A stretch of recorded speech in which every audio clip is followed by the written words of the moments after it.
परम सम्माननीय देश की पार्लियामेंट में सर्वोच्च सदन पर आसीन राष्ट्र के गौरव को, नई गरिमा को सुशोभित करते हुए एक मुस्कुराहट से भरा चेहरा और एक मुखर व्यक्तित्व के धनी श्रद्धेय हमारे मुख्य अतिथि श्री ओम बिरला जी, माननीय अध्यक्ष लोकसभा का हार्दिक अभिनंदन, नमस्कार करते हैं पूरे जनसंपर्क परिवार की ओर से।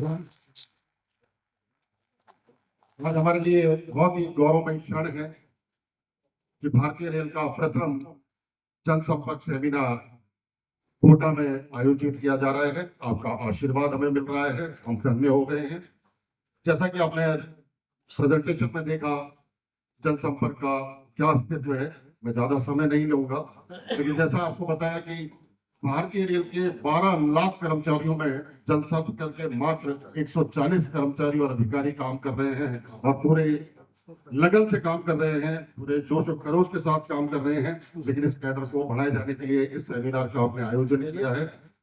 वर्ष 1989 और 90 के मध्य भारतीय रेल द्वारा जनसंपर्क विभाग का एक गठन किया गया। भारत का राजपत्र प्रॉपर नोटिफिकेशन भी जारी किया, गजट नोटिफिकेशन जारी किया गया, लेकिन दुर्भाग्य है कि 35 वर्ष बीत जाने के बाद भी इस गजट नोटिफिकेशन को अंजाम तक नहीं पहुंचाया गया। जनसंपर्क विभाग आज भी अपने आंतरिक प्रमोशन के लिए परेशान है, इसलिए ये सेमिनार का आयोजन किया गया है।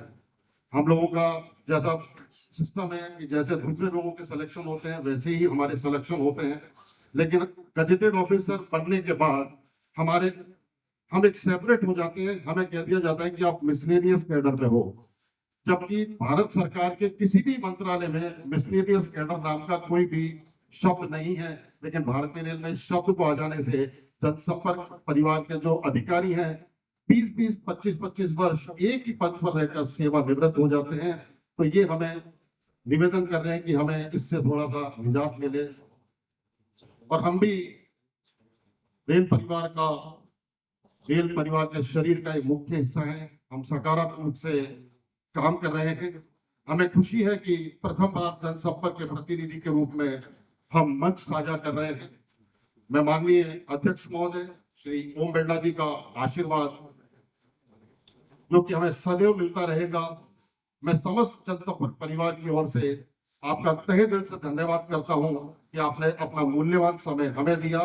मैं पुनः मंडल रेल प्रबंधक श्री अनिल कावला साहब का, समस्त रेल के अधिकारियों का, जनप्रतिनिधि, यूनियन के आए हुए सभी साथियों का और मेरे मीडिया के बंधुओं का हम पुनः धन्यवाद करते हैं कि आपने आकर हमें सहयोग दिया। भविष्य में हम आपसे पुनः मुलाकात करते रहेंगे। इसी के साथ जय हिंद, जय भारत।